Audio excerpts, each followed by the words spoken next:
ଯମପୁରରେ ନର୍କକୁଣ୍ଡମାନଙ୍କର ବର୍ଣ୍ଣନା। ଧାତା ନନ୍ଦନଙ୍କ ବାଣୀ ଶୁଣି ଋଷିଗଣ ବୋଲନ୍ତି ଉତ୍ତମ କଥା କହିଲ ଆପଣ। ସୃଷ୍ଟି ସରଜନା କଥା କହି ଶୁଣାଇଲେ ମହାଦେବ ସରଜନ୍ତି ପ୍ରଳୟ ଶେଷରେ। ଧର୍ମ ଅଧର୍ମର କଥା କହିଲେ ଆପଣ। ଧର୍ମ କଲା ପ୍ରାଣୀ ସିନା ଜଗତେ ମହାନ। ଅଧର୍ମ ଯେ ଜନ ସେହି ନର୍କରେ ପଡ଼ଇ। କେଉଁ ପରି କେଉଁ ନର୍କ ଏ ଜୀବ ଭୋଗଇ। ନରକମାନଙ୍କର ଯେ କୁହ ନାମ ମାନ। ଯେବର କର ଆମ୍ଭ ସନ୍ଦେହ ମୋଚନ। ଋଷିମାନଙ୍କର ସନତ କୁମାର ଉବାଚ। ଋଷିମାନଙ୍କର ଶୁଣି ଏସନ ବଚନ। ଶୁଣି ଋଷିଗଣ ମାନେ ସ୍ଥିର କରି ମନ। ନର୍କପୁର ନିରିମାଣ କିପରି ହୋଇଛି। ନର୍କକୁଣ୍ଡ ଏକ ବିନ୍ଧାଣୀ ନିର୍ମାଣ କରିଛି। କେବଳ ପାପକୁ ଦଣ୍ଡ କିପରି ମିଳଇ। ବିଧି ବିଧାନରେ ପ୍ରାଣୀ ସେ ପୁରେ ଭୋଗଇ। ଆଦ୍ୟପ୍ରାନ୍ତ କହୁଅଛି ମୁହିଁ ବିସ୍ତାରିଣ। ସେ ବିଷୟରେ ହୃଦେ ମୋର ଅଛି ଜ୍ଞାନ। ଯେବେ ନର୍କକୁଣ୍ଡ ଯମପୁରରେ ଅଛଇ। ମୋ ପକ୍ଷେ କହବା କେବେ ନଥିବ ନୁହଁଇ। ପ୍ରଧାନ ପ୍ରଧାନ ଯେଉଁ ନର୍କକୁଣ୍ଡ ମାନ। 84 ନର୍କ ବୋଲି ଅଛଇ ପ୍ରମାଣ। ମଳମୂତ୍ର ଗୌରବ କୁମ୍ଭୀ ପାକ କହି। ଅନଳ ତପ୍ତ ଅଗ୍ନି ଅଶ୍ରୁ ମଜା ହୋଇ। କୃମି ଶ୍ରୋଣିତ କୁଣ୍ଡ ଆହୁରି ଅନ୍ୟାନ୍ୟ। ନର୍କକୁଣ୍ଡ ଯମପୁରେ ଅଟଇ ପ୍ରଧାନ। ପଚା ମାଂସ ରହିଅଛି କୁଣ୍ଡର ମଧ୍ୟରେ। ପଶି ନ ହୁଏ ଦୁର୍ଗନ୍ଧେ ସଞ୍ଜୀବନୀ ପୁରେ। ପୂଜ କୁଣ୍ଡ କାହିଁ ପୁଣି କୁଣ୍ଡରେ ରୁଧିର। କେଉଁଠାରେ ଫୁଟୁଥାଏ ତପତ ତୈଳ। ଏହିପରି ରହିଅଛି ବହୁ କୁଣ୍ଡମାନ। ଯମରାଜନ ପାପୀଙ୍କୁ ପକାଏ ନେଇଣ। ପରହିଂସା ଯେଉଁ ଜନ ସର୍ବଦା କରଇ। ଅନ୍ତେ ଅନଳ କୁଣ୍ଡରେ ସେ ଜନ ପଡ଼ଇ। ଜଳୁଥାଇ ତହିଁ ବୈଶାନର ଯେ ପ୍ରବଳ। ତପ୍ତ ଲୌହ ଗଡ଼ ମାନ ହେଉଥାଇ ଜଳ। ଦିଶୁଥାଇ ସେ ଅନଳ ହିଙ୍ଗୁଳ ବରନ। ତହିଁ ପାତକୀଙ୍କୁ ନେଇ ପକାଏ ସମନ। ଦେହର ଗଣଇ ପାପୀଙ୍କର ଲୋମ ମାନ। ସେତେ କାଳ ଯମରାଜ ଥାଏ ପକାଇଣ। ଶେଷେ ଜନମ ଦିଅନ୍ତି ପଶୁର ଯୋନିରେ।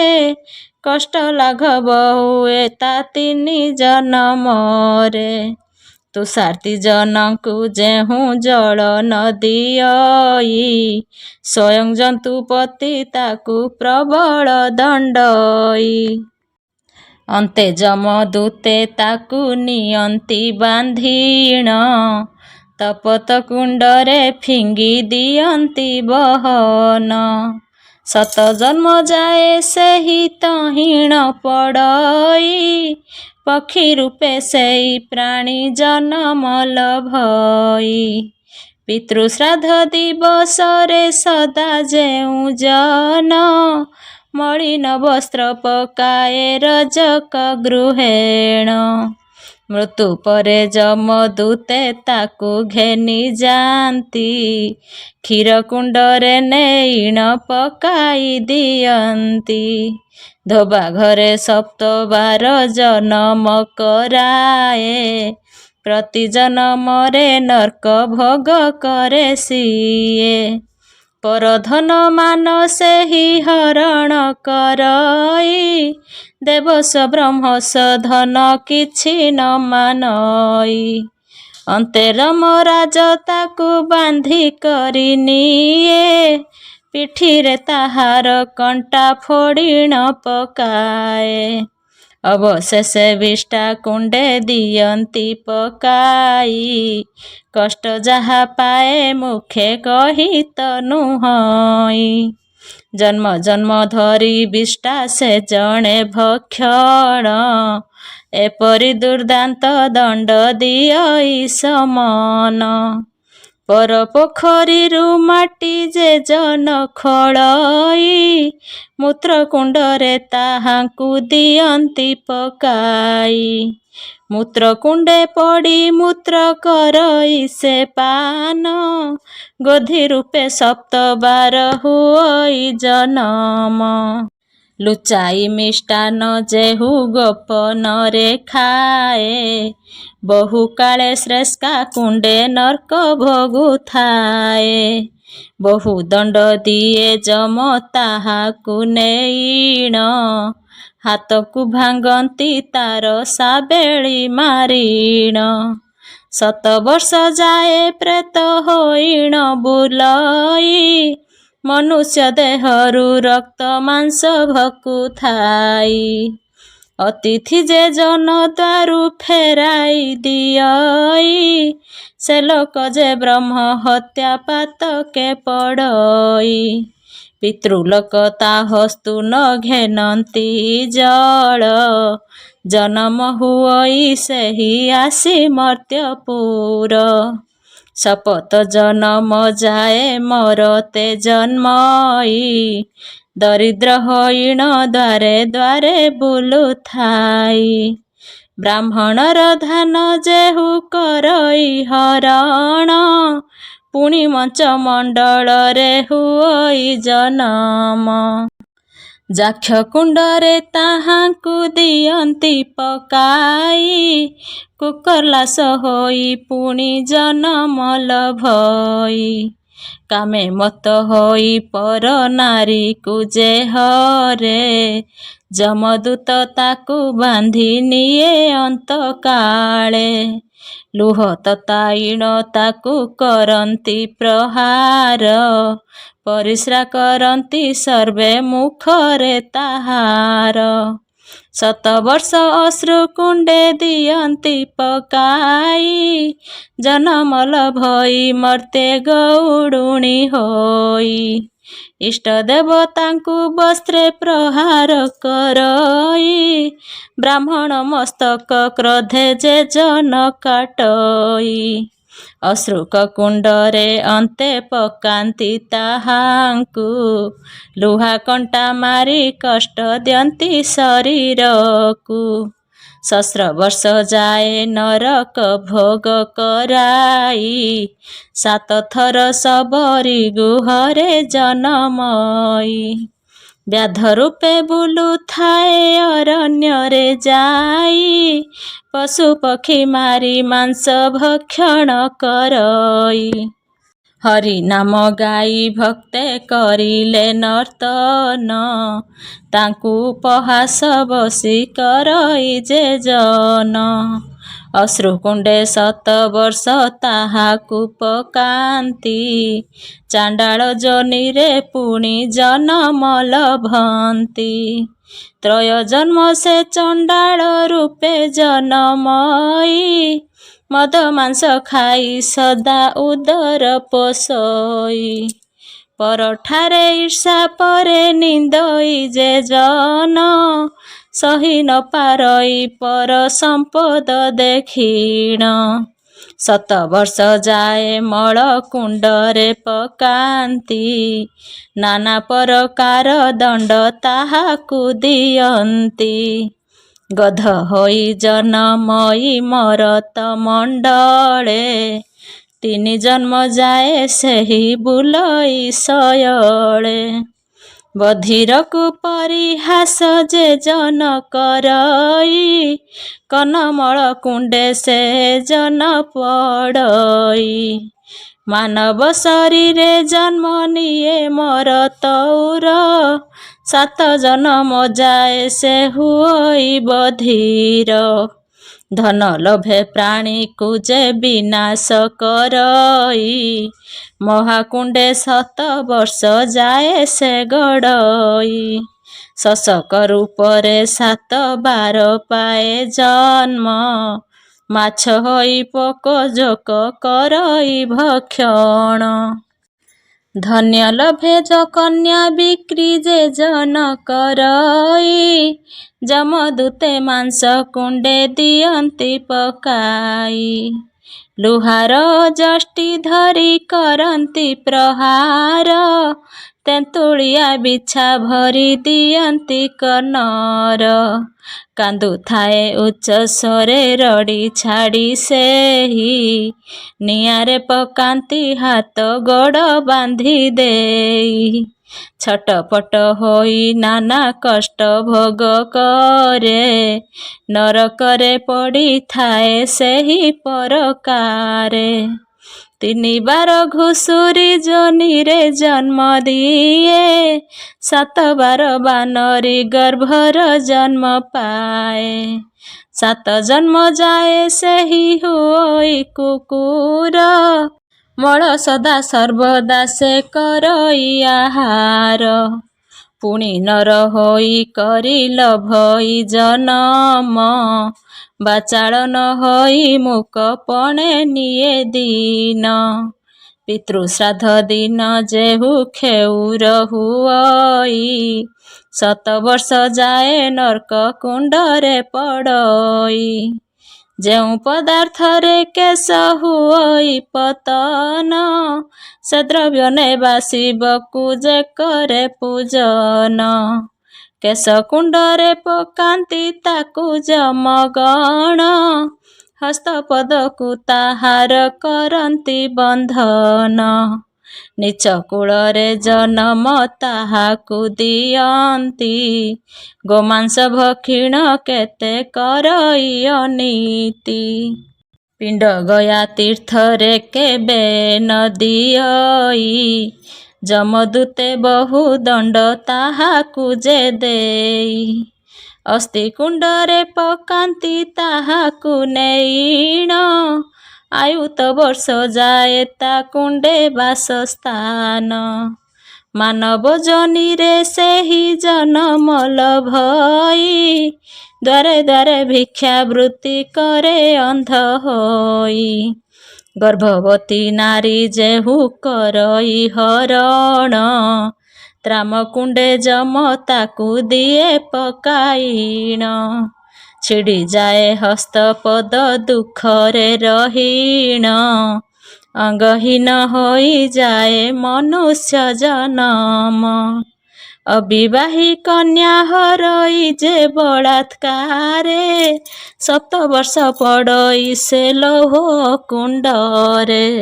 ଶେଷେ ଜନମ ହୁଅଇ ରଜକ ଗୃହରେ, ପରବସ୍ତ୍ର ଧୁଏ 7 ଜନମ ତହିଁରେ। ବହୁ କଷ୍ଟ ପାଏ ହଇଣ ସେ ଧନହୀନ, ନିଅଣ୍ଟ ହୁଅଇ ଯେତେ କଲ ଅରଜନ। ଝାଳ ହାତରେ ଯେ ଜନ ଦେବତା ପୂଜଇ, ସ୍ୱେଦ କୁଣ୍ଡରେ ତାହାକୁ ଦିଅନ୍ତି ପକାଇ। ଶୂଦ୍ର ଘରେ ଯେଉଁ ବିପ୍ର ଭୋଜନ କରଇ, ସୁରାକୁଣ୍ଡେ 7 ଜନ୍ମ ଯାଏ ପଡ଼ିଥାଇ। ନୈବେଦ୍ୟ କରିଣ ଯେହୁ ଭୋଜନ ନ କରେ, ଶେଷରେ ପକାଏ ଯମ କୁରୁମି କୁଣ୍ଡରେ। ଶୂଦ୍ର ଶବ ଯୋନି ଯାଏ ଯେ ବଣ ବ୍ରାହ୍ମଣ, ପୂଜ କୁଣ୍ଡରେ ପଡ଼ିଥାଏ ସେ ଦୁର୍ଜନ। ନିର୍ଦ୍ଦୟ ହୋଇ କ୍ଷୁଦ୍ର ପ୍ରାଣୀ ଯେ ମାରଇ ପକାଏ ଯମ ତାକୁ ମକ୍ଷିକା କୁଣ୍ଡେ ନେଇ ଭାଙ୍ଗି ମହୁ ଫେଣା ମହୁ ମାଛି ବିନାଶଇ କୃମି କୁଣ୍ଡେ ପଡ଼ି ନାନା କଷ୍ଟ ସେ ସହଇ ବ୍ରାହ୍ମଣକୁ ପ୍ରହାର କରଇ ଯେ ଦୁର୍ଜନ ବଜ୍ରଦୃଷ୍ଟ କୁଣ୍ଡେ ସେହି ହୁଅଇ ପତନ ପ୍ରଜାଙ୍କୁ କଷ୍ଟ ଦେଇ ସେ ରାଜଧନ ନିଏ ବୃଶ୍ଚିକ କୁଣ୍ଡରେ ପଡ଼ି ଦୋଷ ଭୋଗେ ସିଏ ଯେତକ ଯାତନା ତାର କହିଣ ନୁହଁଇ ନିଚ କୂଳେ ନେଇଣ ଜନ୍ମ ତାକୁ ଦେଇ ଧର୍ମ ତେଜିଣ ପର ଧର୍ମ ଯେ କରେ ପକାଏ ସମନ ତାକୁ ମଶାଲ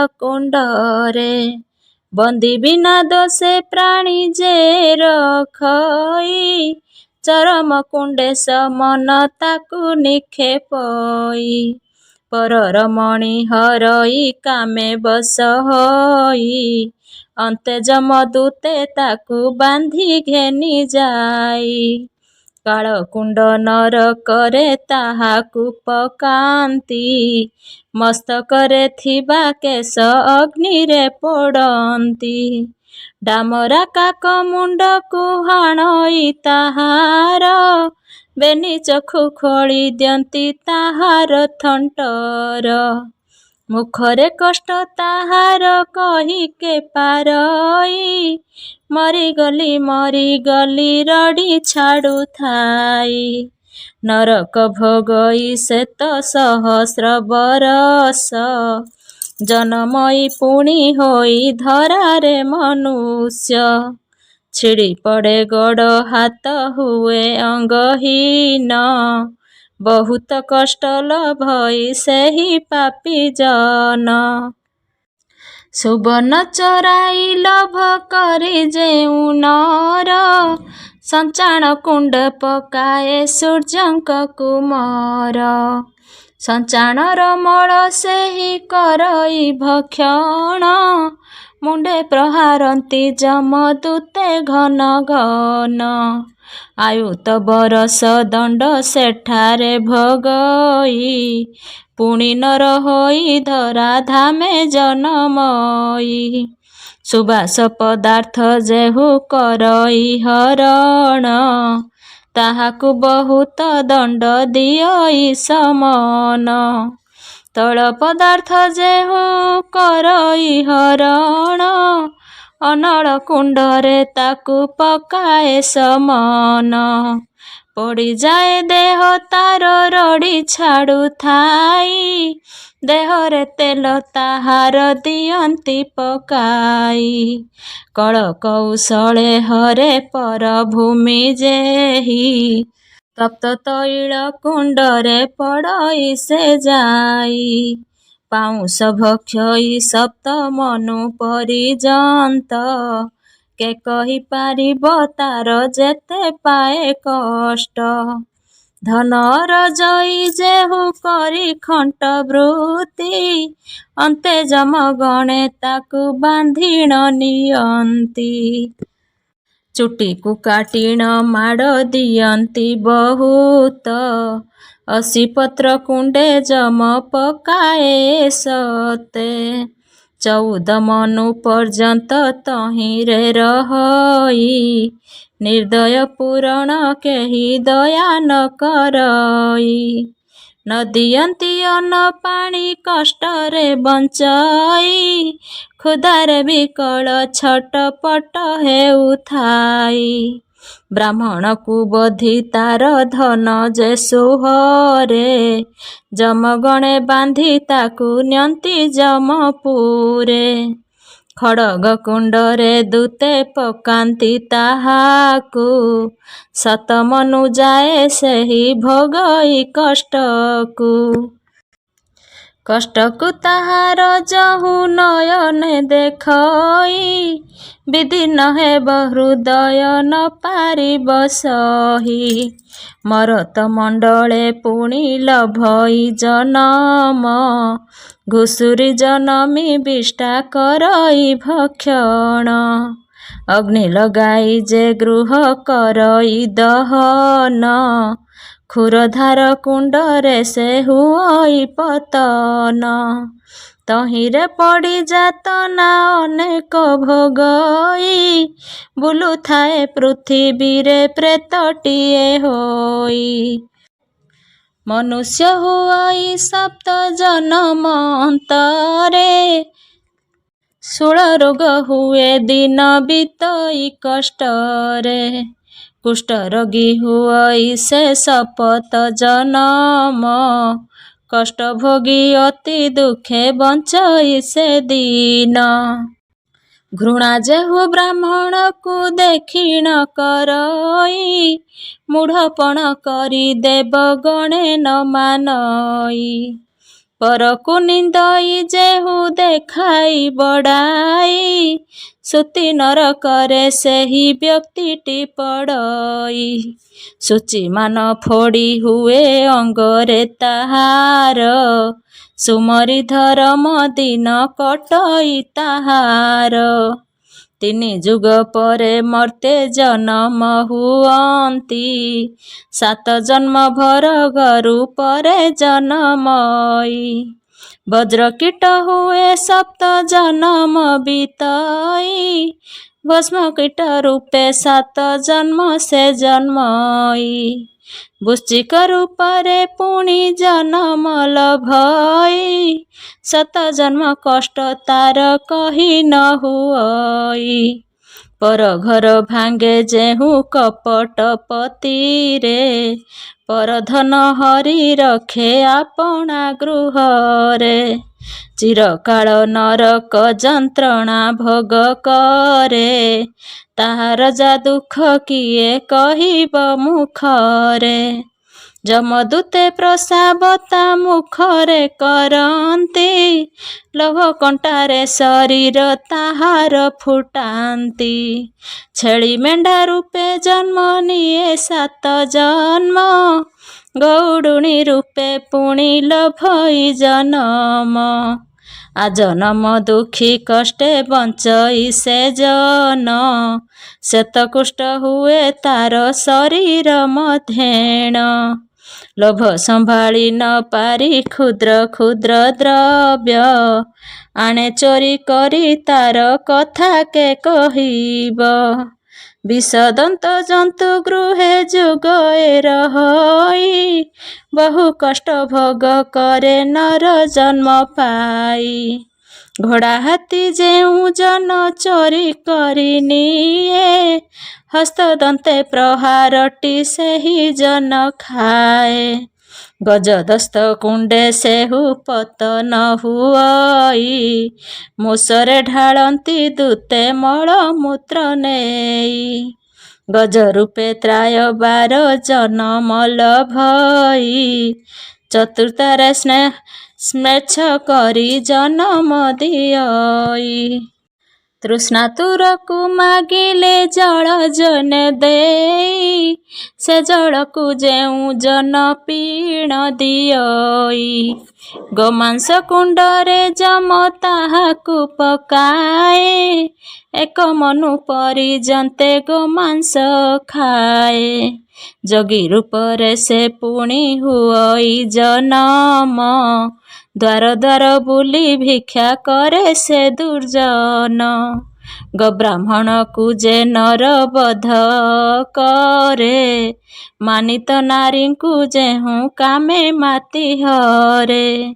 ଗୌରବ ନରକରେ ବାସ କରେ 4 ଜନ୍ମ। ତାହାକୁ ଅଗ୍ନିରେ ଦୂତେ ଦିଅନ୍ତି ପକାଇଣ। ବିତ୍ରକୂଳ ସମନ ଜନମ ଦିଅଇ। ବିପ୍ରକର୍ମ ତେଜି କ୍ଷୁଦ୍ର କରମ କରଇ। ଦାନୁଆ ବ୍ରାହ୍ମଣ ବୋଲି ତାହାକୁ କହନ୍ତି। ଶୂଦ୍ର ଘରୁ ଦାନ ନିଅଇ ସେ ନୀତି ନୀତି। ଭିକ୍ଷାଣୀକୁ ନାସି ଭିକ୍ଷା ଯେ ଜନ ହରଇ। ତାର ଯେତେ ପାପ ମୁଖେ କହି ତ ନୁହଁଇ। କର୍କଟ ଦାଢ଼ରେ ସେହି ପଡ଼େ ସପ୍ତବାର, ତାହାକୁ ସମନ ଦୂତେ କରନ୍ତି ପ୍ରହାର। ଜନମି ମର୍ତ୍ତ୍ୟରେ ଭ୍ରୂଣ ହତ୍ୟା ସେ କରଇ, ସଂସାରେ ମହାପାତିକ ସେ ଜନ ହୁଅଇ। ଅନ୍ତେ ଯମଦୂତେ ତାକୁ ନିଅନ୍ତି ଧରିଣ, ତତଲା ତେଲରେ ଦିଅନ୍ତି ସେ ପକାଇଣ। କଣ୍ଟବଣେ ତାହାକୁ ଦିଅନ୍ତି ଫୋପଡ଼ାଇ, ତପ୍ତ ପାଷାଣେ ଦୂତେ ଦିଅନ୍ତି ପକାଇ। ତପ୍ତ ଜଳ ତା ଉପରେ ଦିଅନ୍ତି ସିଞ୍ଚିଣ, ନିକ୍ଷେପନ୍ତି ଅନଳରେ ଯମଦୂତ ଗଣ। ଘୁଷୁରୀ ରୂପରେ 7 ଜନମ ଲଭଇ, କୃଷ୍ଣ ସର୍ପ ଶପଥ ଜନମ ସେ ହୁଅଇ। ଜଳକୁଣ୍ଡରେ ପଡ଼ଇ ସମନ ନଗରେ, ମଳକୁ 7 ଜନ୍ମ ଯାଏ ଭକ୍ଷଣ ସେ କରେ। ନରଦେହ ବହି କଷ୍ଟ ବହୁତ ସହଇ, ମୁଖ ନ ଚାହନ୍ତି ରହେ ଅପୁତ୍ରିକ ହୋଇ। ଅପୁତ୍ରିକ ହେତୁ ଘୃଣା କରନ୍ତି ସୁଜନ, ରକ୍ତକୃଷ୍ଟ ରାଜ ଯକ୍ଷ୍ମା ହୁଏ ରୋଗମାନ। ଶୁଣ ସର୍ବ ଋଷିଗଣ ନରକ କାହାଣୀ, ନରକର କଥା ଅତ୍ୟନ୍ତ ଗହନ ବାଣୀ। ଋଷିଗଣ ଶୁଣି କରି ଆନନ୍ଦିତ ମନ, ଧାତା ସୁତକୁ ପ୍ରଶଂସା କଲେ ଜଣ ଜଣ। ମାହେନ୍ଦ୍ର ବେଳାରେ ରାତ୍ରି ପାହିଥିଲା ବୋଲି, ତୁମ୍ଭ ଦର୍ଶନ ପାଇଲୁ ମୁକ୍ତି ଛିକରି। ନରକର କଥା ମାନ କରିଲୁ ଶ୍ରବଣ, ଆଉ କିଛି ଶୁଣିବାକୁ ବଳି ଅଛି ମନ। ସେହି କଥା ହେ ମୁନିବର ତୁମ୍ଭେ କୁହ, ଆମ୍ଭରି ମନରୁ ତୁଟିଣ ଯାଉ ସନ୍ଦେହ। କେଉଁ ପାପେ ବ୍ରହ୍ମ ହତ୍ୟା ପାତକ ହୁଅଇ, ସେ କଥା ବିଚାର କରି କୁହ ତପୀ ସ୍ୱାଇଁ। କେଉଁ ପାପ ହୁଏ କଲେ ଅଗମେ ଗମନ, ବୃଷାଳୀପତିର କଥା କୁହ ବିଚାରିଣ।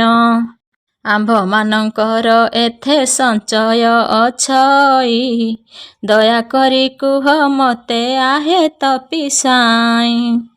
ଋଷିଙ୍କ ବଚନ ଶୁଣି ଧାତାଙ୍କ ନନ୍ଦନ, କହନ୍ତି ଯା ପୁଚ୍ଛା କଲ ଶୁଣ ଦେଇ ମନ। ବ୍ୟାସଙ୍କ ମୁଖରୁ ମୁହିଁ ଶୁଣିଥିଲି ଯାହା, ତୁମ୍ଭ ସମ୍ମୁଖରେ ମୁହିଁ କହିବହି ତାହା। ସେ କଥା କହୁଛି ଏବେ ମନ ଦେଇ ଶୁଣ, ଯୋଗୀ ରୂପେ ସଦାଶିବ ଅଟନ୍ତି ଗଣନ। ତନ୍ତ୍ର ମନ୍ତ୍ର 5 ଗୋଟି ଶାସ୍ତ୍ର ଯେ ଅଛଇ, ସାବଧାନେ ଶୁଣ ତାର ନାମ ଦେବି କହି। ଶିବ ଶକ୍ତି ଗଣନାଥ 3 ଗୋଟି ଶାସ୍ତ୍ର, ଆବର 2ଟି ସୌରତନ୍ତ୍ର ବିଷ୍ଣୁ ତନ୍ତ୍ର। ଏହି ପଞ୍ଚତନ୍ତ୍ର ଯେହୁ ବିଚାର ଆନ, ବ୍ରହ୍ମ ହତ୍ୟା ଦୋଷରେ ସେ ହୁଅଇ ଗଣନ।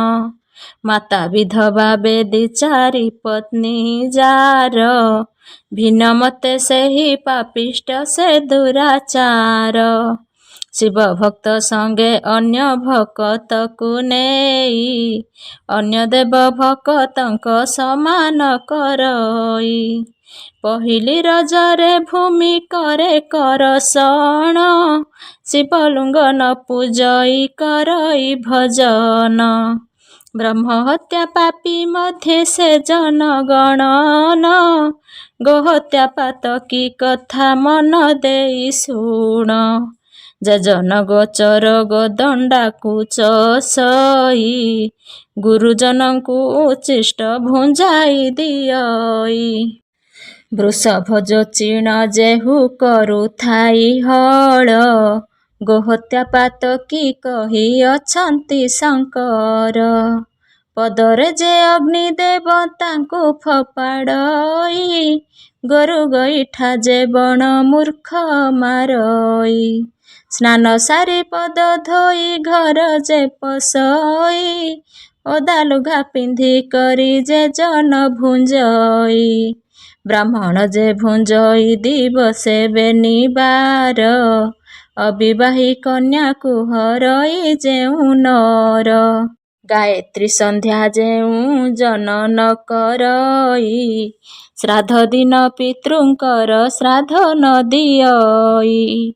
ଦେବତାଙ୍କୁ ନିୟମତ ପୂଜନ ନ କରେ, ଗୋହତ୍ୟା ପାତକୀ ସେହି ଅଟଇ ସଂସାରେ। ଅନଳକୁ ଯେ ଡିଅଇ ଗରବ ବହିଣ, ଜଳ ଦେବତା ଅମାନ୍ୟ କରେ ଯେଉଁ ଜନ। ଶୂଦ୍ର ନମସ୍କାର କରେ ଯେ ବଣ ବ୍ରାହ୍ମଣ, ନ କହଇ କଦା ତାକୁ ଆଶିଷ ବଚନ। ବିଦ୍ୟାର୍ଥୀଙ୍କୁ ଠକେ ବିଦ୍ୟା ଜନ ଘେନ କରେ, ଗୋହତ୍ୟା ପାତକୀ ତାକୁ କହେ ପୁରାଣରେ। ଗୋହତ୍ୟା ପାତକ ମାନ କହିଲି ବୁଝାଇ, ଅଗମ୍ୟ ଗମନ କଥା ଶୁଣ ମନ ଦେଇ। ଶୂଦ୍ରକୁ ହରେ ବ୍ରାହ୍ମଣ, ବ୍ରାହ୍ମଣୀ ଯେ ଶୂଦ୍ରେ, ଅଗମ୍ୟ ଗମନ ଏହି ପାପଙ୍କର ମଧ୍ୟେ। ବୃଷଳି ସଙ୍ଗରେ ପ୍ରେମ କରିଲେ ବ୍ରାହ୍ମଣ, ନିଜ ଜନନୀକୁ ହସିଥାଇ ଯେଉଁ ଜନ। ଗୁରୁ ପତ୍ନୀ ବିମାତା ଯେ ହରଣ କରଇ, କନ୍ୟା ବଧୂ ଶାଶୁଙ୍କର ଇଜତ ଘେନଇ। ଭାଇ ବୋହୂକୁ ହରଣ କରଇ ଦୁର୍ଜନ, ଭାତ୍ର ଭଗିନୀକୁ ହରେ ପଡ଼ିବାରୁ କାମ। ବଡ଼ ମା ମାଉସୀ ଶିଷ୍ୟା ହରଇ ଯେ ଜନ, ମାତୁଳାଣୀ ଆଇ ଝିଆରୀ ନାତୁଣୀ ମାନ। ଭଗିନୀ ହରିଣ ହରେ ପୁତୁରା ବୋହୂକୁ, ଅଗମ୍ୟ ଗମନ ପାପ କହନ୍ତି ତାହାକୁ। ସେ ଜନ କୁମ୍ଭୀ ପାକ ଯେ ନର୍କରେ ପଡ଼ଇ, ସେ ନର୍କେ ବହୁ ଯନ୍ତ୍ରଣା ସେ ଜନ ଭୋଗଇ। ଅଗମ୍ୟ ଗମନ ପାପ ଏ ସମସ୍ତ ଜାଣ, କର ହେ ଶ୍ରବଣ ଯେଉଁ ଦ୍ୱିଜ ସନ୍ଧ୍ୟାହୀନ। କୁରୁକ୍ଷେତ୍ର ବିଷ୍ଣୁ ଧାମ ବଦରିକାଶ୍ରମ, ତ୍ରିବେଣୀ ଗଙ୍ଗା ଗୋମତୀ କହନ୍ତି ସଙ୍ଗମ। ବୃନ୍ଦାବନ ହରଦ୍ୱାର ନୈମିଷା କାନନ, ଧମା ସରସ୍ୱତୀ ରହିଅଛି ନଦୀମାନ। ଯେଉଁ ବିପ୍ର ଏ ସମସ୍ତ ଧାମେ ଦିଏ ଧ୍ୟାନ, ଘାଟିଆ ବ୍ରାହ୍ମଣ ତାକୁ କହନ୍ତି ସମନ। ସନ୍ଧ୍ୟା ଚଳୁହୀନ ହୋଇ ଯେହେ ସାଧୁ ଥାଇ, ରୋଷେଇଆ ବିପ୍ର କଥା କହିବ ବୁଝାଇ। ଏହି ମାନଙ୍କର ପୁରୋହିତ ଯେ ବ୍ରାହ୍ମଣ, ମହାପାପୀଙ୍କ ମଧ୍ୟରେ ହୁଅନ୍ତି ଗଣନ। ଗଉଡ଼ କମାର ତେଲି କେଉଟ ଚମାର, ବୈଶ୍ୟ ଖଣ୍ଟିଆ ଓଡ଼ ଯେ ପୁଣି ବେଣ୍ଟକାର। ଭଣ୍ଡାରୀ ଗୁଡ଼ିଆ ଧୋବା କୁମ୍ଭର ଯେ ମଲ୍ହା, ବାଉରି ବୁଣା ତନ୍ତୀ ଯେ ସତର ହୋଇଲା। ଅନ୍ୟ ଜାତି ଘରେ ଯେହୁଁ ପାପ ଆବରଇ, ବ୍ରାହ୍ମଣ ଶୂଦ୍ରର ଗୃହେ ଶୂଦ୍ର ଶୂଦ୍ରେ ହୋଇ। ମୁଖ ଚାହିଁ ନ ଜଗାଇ ସେ ପାପୀ ବ୍ରାହ୍ମଣ, ପାତକ ଲାଗଇ ମୁଖ କଲେ ଦରଶନ। ଶୁଣ ବୃଷଳୀପତି ଚରିତ ଦେଇ ମନ, କୁଳଟା ନାରୀ ହସ୍ତରୁ ଯେ କରେ ଭଜନ। ଗ୍ରହଣ ଦିନରେ ଅନ୍ନ ଭୋଜନ କରଇ, ଜନ୍ମ ଜନ୍ମାନ୍ତରେ ବୃଷଳୀପତି ହୁଅଇ। ରଜକୁଣ୍ଡ ନରକରେ ସେ ଜନ ପଡ଼ଇ, ଶିମ୍ବୁଳି ବୃକ୍ଷ ରୂପେ ଜନମ ଲଭଇ। ଯାହା ପୁଚ୍ଛା କଲ ମୋତେ ସର୍ବ ଋଷିଗଣ, କହିଲି ସକଳ କଥା ମୁହିଁ ବୁଝାଇଣ। କହୁଅଛି ଏବେ ନାରୀଙ୍କର ପାପ ପୁଣ୍ୟ, ସକଳ ଏକ ଚିତ୍ତରେ କରନ୍ତୁ ଶ୍ରବଣ। ଗୋଟିଏ ବରକୁ ଯେଉଁ ଯୁବତୀ ବାଛଇ, ତାହାକୁ ତେଜିଆନକୁ ବିବାହ କରଇ। ଅନ୍ତେ ଫାଶ କୁଣ୍ଡରେ ସେ ହୁଅଇ ପତନ, ସେ କୁଣ୍ଡରେ ଭୋଗେ ସେହି ଅଶେଷ ଯାତନ। ଶିବଲିଙ୍ଗକୁ ଯେ ବଣ ନାରୀ ନିନ୍ଦା କରେ, ଅନ୍ତେ ପଡ଼େ ସେହି ଭୀଷ୍ମ କୁଣ୍ଡ ନରକରେ। ଶିବଙ୍କ ଆଜ୍ଞାରେ ସେହି ପିଶାଚ ହୁଅଇ, ରକତ ମାଉଁସ ଭକ୍ଷି ଜୀବନ ବଞ୍ଚଇ। କ୍ରୋଧଚିତ୍ତ ହୋଇ ପତିକୁ ଯେ ନିନ୍ଦା କରେ, ପାତକ ଯାହା ଅର ଯେ କହିକେ ନ ପାରେ। ଯମଦୂତମାନେ ତାଙ୍କୁ ବାନ୍ଧି କରି ନିଅନ୍ତି, ଭଲ କାମୁ ନର୍କ ମଧ୍ୟେ ପକାଇ ଦିଅନ୍ତି। ଯେତେ ଲୋମ ତା ଦେହରେ ରହିଣ ଅଛଇ, ସେତେ ବର୍ଷ ଯାଏ ସେହି ନରକେ ପଡ଼ଇ। କେତେ କାଳ ପର୍ଯ୍ୟନ୍ତେ ନରକ ଭୋଗଇ, 7 ଜନ୍ମ ଯାଏ ପୁଣି ବିଧବା ହୁଅଇ। ଯେ ବିପ୍ରର ମଣି ଶୂଦ୍ର ରୂପ ହୁଏ ବାଇ, ତାହା ସଙ୍ଗେ ମାତେ କାମ ଉତ୍ତମ ନାହେଇ। ଊର୍ଦ୍ଧ୍ୱମୁଖ ନରକରେ ପଡ଼ଇ ସେ ନାରୀ, 14 ବରଷ ସେ ରହଇ ସବୁରି। ବେଶ୍ୟାକୁଳେ ସେହି ନାରୀ ହୁଅଇ ଜନମ, ଜୀବନ କାଟଇ କରି ବେଶ୍ୟା ଆଚରଣ। ଶାଶୁ ଶ୍ୱଶୁରଙ୍କୁ ଯେ ରମଣୀ ନ ମାନଇ, ଯୌବନ ଗର୍ବେ ଗୁରୁଜନଙ୍କୁ ନିନ୍ଦଇ। ତପ୍ତ ପାଣି ନରକ ଭୋଗଇ ଚିରଦିନ, ଯେଉଁ ନାରୀ ପର ପୁରୁଷରେ ରତି କରେ। ରକତ ପିଅଇ ପଡ଼ି ରକ୍ତର କୁଣ୍ଡରେ, ସହସ୍ର ବର୍ଷ ଅନ୍ତରେ ପାଏ ନାରୀ ଜନ୍ମ। 2 ରୂପେ ରହିଯାଏ 7 ଜନ୍ମ। ଯେତେ ଦଣ୍ଡ ଅଛି ଯମପୁରେ ପାପ ପାଇଁ, ମୁଖରେ ସମସ୍ତ ଦଣ୍ଡ କହି ନ ପାରଇ। ଋଷିମାନେ ଏହା ଶୁଣି ପୁଚ୍ଛା କଲେ ପୁଣ, ଆହୁରି କଥାଏ ପୁଛୁ କୁହ ବୁଝାଇଣ।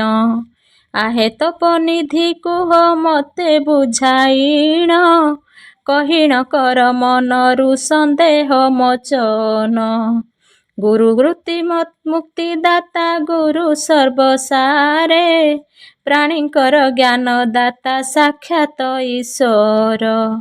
ସଂସାରରେ ସାର ଗୁରୁ ଦେବଟି ଅଟନ୍ତି, ଗୁରୁ କର୍ଣ୍ଣଧାର ଭବୁ ଉଦ୍ଧରି ନିଅନ୍ତି। ଗୁରୁଙ୍କୁ ନ ପୂଜି ଯେହୁ ଆହାର କରଇ, ତାର ଭୋଜନ ବିଷ୍ଠା ପରିକା ଲାଗ। ଗୁରୁ ଧାତା ଗୁରୁ ହରି ଗୁରୁ ସିନା ହର, ସକଳ ଦେବଙ୍କ ପରେ ଗୁରୁ ସିନା ସାର। ସର୍ବମନ୍ତ୍ର ପରେ ଗୁରୁ ମନ୍ତ୍ର ଅଟେ ଯାର, ସେ ଗୁରୁଙ୍କୁ ପଦେ ସଦା କର ନମସ୍କାର। ପିଣ୍ଡର କାରଣ ଗୁରୁ ଦେବଟି ଅଟନ୍ତି, ଯମଦଣ୍ଡରୁ ଶ୍ରୀ ଗୁରୁ ଉଦ୍ଧରି ନିଅନ୍ତି। ଗୁରୁ କରିବ ସଂସାରେ ଯେ ବଣ ଜନଙ୍କୁ, ସେ କଥା ବୁଝାଇ ଏବେ କହୁଛି ତୁମ୍ଭଙ୍କୁ। ସଦସତ୍ୟବାଦୀ ଯେହୁ ଶାସ୍ତ୍ରଜ୍ଞ ଅଟଇ, ନିଲଭି ସେ ଜିତେନ୍ଦ୍ରିୟ ଧରମରେ ଥାଇ। ସମାନ ଦେଖଇ ଶତ୍ରୁ ମିତ୍ର ବେନିଜନ, କହୁଥାନ୍ତି ସଦା କାଳେ ବିନୟ ବଚନ। ଧର୍ମେ ସଦା ଥାଏ ଚିତ୍ତ କ୍ରୋଧିଟି ସେହି, ପ୍ରକୃତି ଅତି ସରଳ ତିରଳ ଲୋଭ ନାହିଁ। ଏସନ ଗୁରୁ ପରୀକ୍ଷା ନିରୀକ୍ଷା କରିଣ, ଶେଷରେ କରିବ ଗୁରୁ ରୂପରେ ଗ୍ରହଣ। ମୂର୍ଖ ହୋଇଥିବ ଯେବେ ଗୁରୁଙ୍କ ସନ୍ତାନ, ତାହାଙ୍କୁ ଗୁରୁଙ୍କ ତୁଲେ କରୁଥିବ ମାନ୍ୟ। ଗୁରୁ ଅଙ୍ଗ ଧରି ଗୁରୁ ପୁତ୍ର ଜନମଇ, ଗୁରୁଙ୍କ ତୁଲ୍ୟ ଭକତି ତାଙ୍କୁ କରିବଇ। ଯେ ଜନ ଗୁରୁଙ୍କୁ ନିନ୍ଦେ ମତ ଗରବରେ, ଗୁରୁ ଯେହି ବ୍ରହ୍ମ ସେହି ପଡ଼େ ନରକରେ। ତଦୁତ୍ତାରେ ପୁଛା କଲା ସର୍ବ ମୁନିଗଣ, କୁହନ୍ତୁ କିପରି ଗୁରୁ କରିବ ପୂଜନ। ଋଷିଗଣଙ୍କ ବିନୟ ବାକ୍ୟ ଶୁଣି କରି, ଗୁରୁଙ୍କ ପୂଜା ବିଧାନ କହନ୍ତି ବିସ୍ତାରି। ଧାତାନନ୍ଦନ କହନ୍ତି ଶ୍ରୀ ଗୁରୁ ଦର୍ଶନ, ଯେବେଳେେ ପାଲା କରିବ ସାଷ୍ଟାଙ୍ଗ ପ୍ରଣାମ। ବେନିପାଦ ଧୋଇ ଦେବ ସୁବାସ ଜଳରେ, ସେହି ଜଳକୁ ଖେପିବ ଆପଣା ଉଦରେ। ତମ ବସନେ ତାଙ୍କୁ ପଦ ପୋଛି ଦେବ, ଚନ୍ଦନ ଧୂପ ଦୀପାଦି ଦେଇଣ ପୂଜିବ। ବସାଇବ ଦିବ୍ୟ ଆସନରେ ତାଙ୍କୁ ନେଇ, ପୁଛିବ ଯାହା ହୋଇବ ଅତ୍ୟନ୍ତ ବିନାଇ। ତାହାଙ୍କ ଛାମୁରେ ଉଭା ହେବ ଭକ୍ତି ଭରେ, ବସନ ପକାଇଥିବ ଆପଣା ଗାଳରେ। ନିଶି ଦିବସ ଖଟିବ ଭୃତ୍ୟ ପ୍ରାୟ ହୋଇ, ସଦା ସର୍ବଦା ହୋଇବ ଜାଣିଥା ବିନୟୀ। ସଦା ସର୍ବଦା କାୟ ଯେ ରଖିବ କର୍ମରେ, କ୍ରୋଧ ନ କରିବେ ଗୁରୁ ଯେପରି ଉପରେ। ଯେବେ ଆଜ୍ଞା ଦେବେ ଗୁରୁ ବସିବାର ପାଇଁ, ଚକାସନେ ବସିବ ତାଙ୍କ ଆଜ୍ଞା ପାଇ। ପାଦାଗ୍ର ନ ହେବ ଦୃଶ୍ୟ ଏପରି ବସିବ, ଆଦେଶ ନ ଦେବା ଯାଏ କେବେ ନ ଉଠିବ। ଷଡ଼ରସରେ ଭୋଜନ ଦେଇ ତୋଷି ମନ, ଆଜ୍ଞାକୁ ସଦା ସର୍ବଦା ଥିବଟି ପାଳିଣ। ଭୋଜନ ସରନ୍ତେ ହସ୍ତ ଧୋଉତର ପାଇଁ, ସୁବାସିତ ଜଳ ତାଙ୍କ ପାଶେ ଦେବ ନେଇ। ସୂକ୍ଷ୍ମ ଖଡ଼ିକାଏ ଦନ୍ତ ଶୋଧନ ନିମିତ୍ତ, ଦେବ ଯୋଗାଇଣ ଗୁରୁ ହେବେ ଆନନ୍ଦିତ।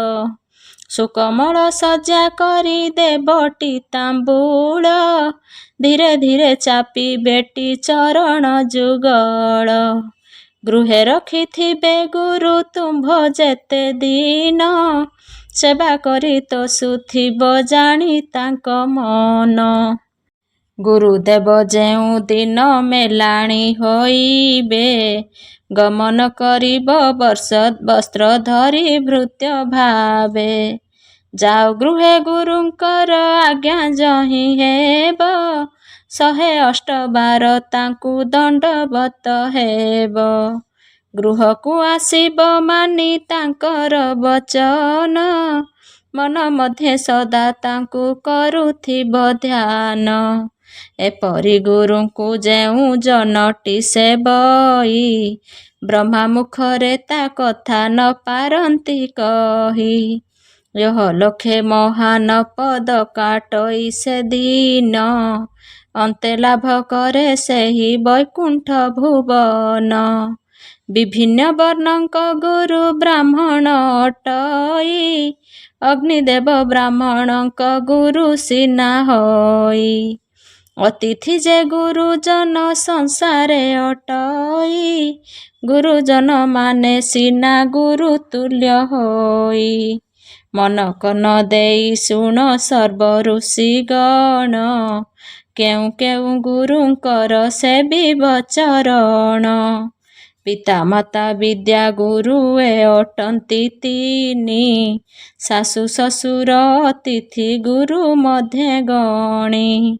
ଅଟନ୍ତି ଏ ଜନ ମାନେ ସର୍ବେ ଗୁରୁଜନ, ଏମାନଙ୍କ ସେବା କରୁଥିବ ରାତ୍ର ଦିନ।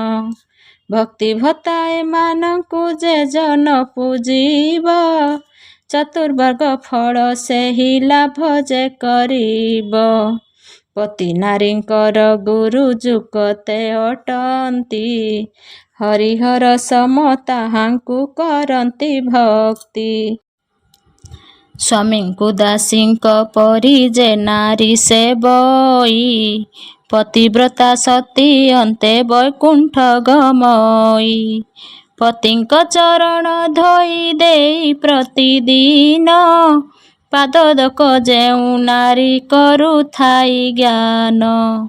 ଯମଦଣ୍ଡ ନାହିଁ ତାକୁ କେବଳ କାଳରେ, କାଲକଣା କୁଜା ପତି ତାଙ୍କୁ ସେବା କରେ।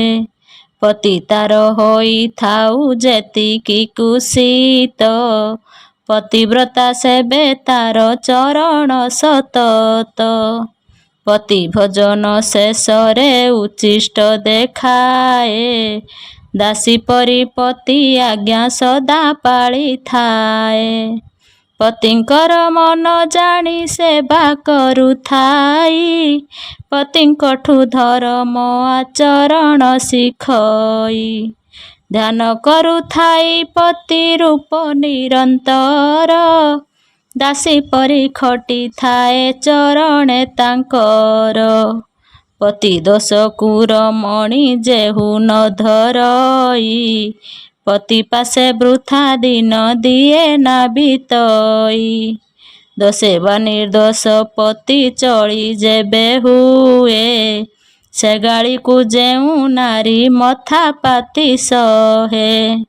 ଅଭିମାନ ତେଜି ପତି ପଦ ଯେ ସେବଇ, ସଂସାରରେ ଭାଗ୍ୟବତୀ ସେ ନାରୀ ଅଟଇ। ଲାଜାବତୀ ହୁଏ ଦେଖି କରି ଗୁରୁଜନ, ଉଚ୍ଚ କରି ତାଙ୍କୁ କେବେ ନ କହେ ବଚନ। ଧର୍ମ କାର୍ଯ୍ୟରେ ସର୍ବଦା ନିବେଶଇ ମନ, କୁଟୁମ୍ବକୁ ଦେଇ କରେ ପଶ୍ଚାତେ ଭଜନ। ପତିବ୍ରତା ପରମ ସାଧବୀ ନାରୀ ସେହି, ଦେବତା ତାର ଆଜ୍ଞାକୁ ନ ପାରନ୍ତି ଡେଇଁ। ଯେତେ ପୁଣ୍ୟ ତାର ମୁଖେ କହିତ ନୁହଁଇ, ସେ ନାରୀର ମାଉ ମାଙ୍କ ସରି ସମ ହୋଇ।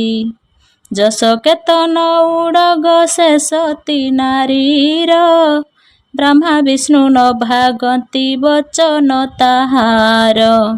କ୍ରମେ ବଶ ହୋଇ ଦୁଇ ପତି ଯେ କରଇ, ସଂସାର ମଧ୍ୟରେ ଦୋଚାରି ସେହିଟି ଅଟଇ। ତିନି ପତି କରେ ଯେହୁ କାରେ ପଡ଼ିଣ, ଧର୍ଷିଣୀ ବଲିଣ ତାକୁ କୁହନ୍ତି ସୁଜନ। ଯେଉଁ ନାରୀ କରିଥାଏ ପତି ସଂଖ୍ୟଚାରୀ, କୁଶଳୀ ବଲିଣ ତାକୁ କୁହନ୍ତି ସଂସାରୀ।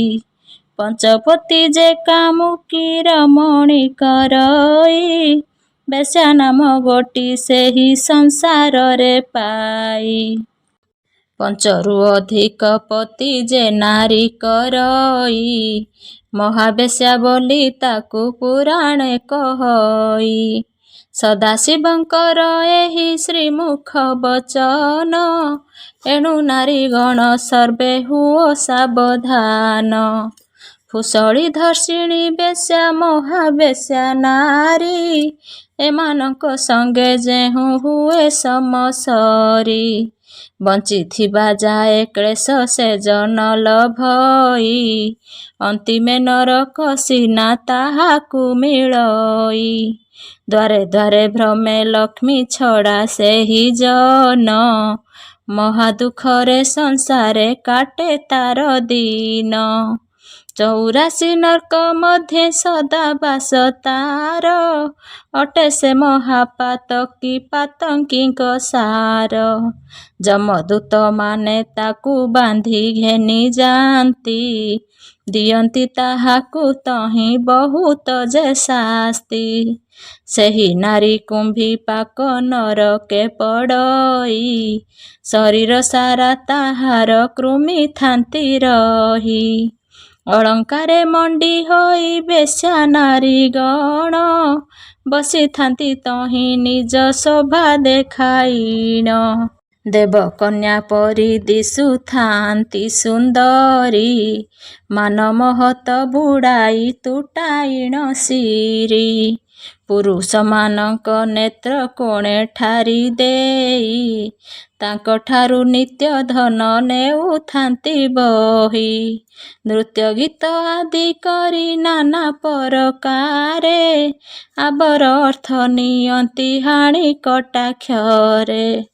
ପୁରୁଷର ମନକୁ ସେ ଟାଣି ନ ନିଅନ୍ତି, ସଜନ ଭାଙ୍ଗି ପଳାଏ ପାପ କି ପଡ଼ନ୍ତି। ବେଶ୍ୟାସକ୍ତ ନର କରେ ନରକେ ଗମନ, ମୁକ୍ତି ନ ପାଏ କଳ୍ପାନ୍ତରେ ସେହି ଜନ। ସୁଶ୍ରୀ ନାୟିକାମାନଙ୍କର କଥା ଶୁଣ, ସ୍ଥିର କରି ଶୁଣ ଏବେ ତାହାଙ୍କର ଗୁଣ। ନିତ୍ୟ ପୂଜା କରୁଥାଇ ଦେବଙ୍କ ଚରଣ, ସର୍ବଦା କରଇ ସେହି ଅତି ପୂଜନ। ସମଚକ୍ଷୁରେ ସଭିଙ୍କୁ କରେ ଦରଶନ, ମିଠା କଥା କହି ନ ସବୁ କରି ମନ। ଆପଣା ପର ବାରଣ ନଥାଏ ତାହାର, ଘରକୁ ସମ୍ମାନ ସେ କରେ ନିରନ୍ତର। ଗୃହରେ ହାରି ସମରମଣି ଯା ଥାଇ, ଭାଗ୍ୟବନ୍ତ ଦିନ ସିନା ଜଗତେ ଯେ ସେହି। ଗୃହ ତାର ପରିପୂର୍ଣ୍ଣ ସଦା ଧନ ଜନେ, ପୂରିଥାଏ ତାର ଗୁହାଳ ସର୍ବାଗଧନେ। ଆନନ୍ଦରେ ଶରାବ ଦାତା ଦିନ ବିତଇ, ସେ ନାରୀ ଯୋଗୁ ପୁରୁଷେ ଆନନ୍ଦର ହୋଇ। ସେ ନାୟିକା ମୃତ୍ୟୁ ପରେ ସରଗ ଗମଇ, ସତୀ ବୋଲି ସ୍ୱର୍ଗପୁରେ ପୂଜା ପାଇଥାଇ। ଅପୁତ୍ରିକ ମାନଙ୍କର ଶୁଣନ୍ତୁ କାହାଣୀ, ବୁଝାଇ କହୁଛି ଶୁଣ ସର୍ବ ଋଷି ଶ୍ରେଣୀ। ରକ୍ଷଗୀର ଯେଉଁ ନାରୀ ପତିକୁ କହଇ, ସ୍ୱାମୀଙ୍କୁ ଲୁଚିଣ ପରଭୁ ସେ ହୁଏ ବାଇ। ନ ମାନି ଶାଶୁ ଶ୍ୱଶୁରଙ୍କୁ ଯେ ରମଣୀ, ଉତ୍ତ୍ୟକ୍ତ ହୋଇଣ ସଦା କହେ କଟୁ ବାଣୀ। ପର ପିଲାଙ୍କୁ ଯେ ଦେଖେ ଘୃଣ୍ୟ ନଜରରେ, ମାର ମାର କରି ସଦା ତଡ଼ି ଦିଏ ଦୂରେ। ବନ୍ଧ୍ୟା ଦୋଷରେ ପଡ଼ଇ ଏଷ ନରମଣି, ଅପୁତ୍ରିକ ହୋଇ ହୁଏ ସଂସାରେ ଦୁଃଖିନୀ। ପୁତୁ ନାମକ ନର୍କରେ ସେ ନାରୀକୁ ରଖି, ଯମଦୂତେ ପ୍ରହାରନ୍ତି ହୁଏ ନିରିମାଖି।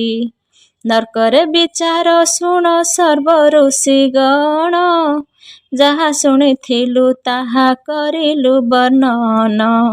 ଶ୍ରେଷ୍ଠ ଗ୍ରନ୍ଥ ମାନଙ୍କରେ ଏ ଶିବ ପୁରାଣ, ପଢ଼ନ୍ତୁ ମା ଭଉଣୀ ଭାଇ ଦେଇ ମନ। ଯମନ ଦଣ୍ଡରୁ ଯେବେ ହୋଇବ ଉଦ୍ଧାର, ସଦାକାଳେ ଧ୍ୟାନ କର ଶିବଙ୍କ ପାୟର। ଦିନ ବୁଦ୍ଧିମନ୍ତ ହସ୍ତେ ଲେଖଣି ଧରିଣ, ଲେଖଇ ଅଭ୍ୟାସ କରି ଶିବଙ୍କ ପୁରାଣ। ଯମପୁରରେ ନର୍କକୁଣ୍ଡମାନଙ୍କର ବର୍ଣ୍ଣନା ସମ୍ପୂର୍ଣ୍ଣ ଶେଷ ହୋଇଛି। ଯଦି ମୋର ଏଥିରେ କିଛି ତ୍ରୁଟି ଥାଏ, ତାହେଲେ ମୋତେ କ୍ଷମା କରିଦେବେ। ଜୟ ଶିବ ଶମ୍ଭୁ।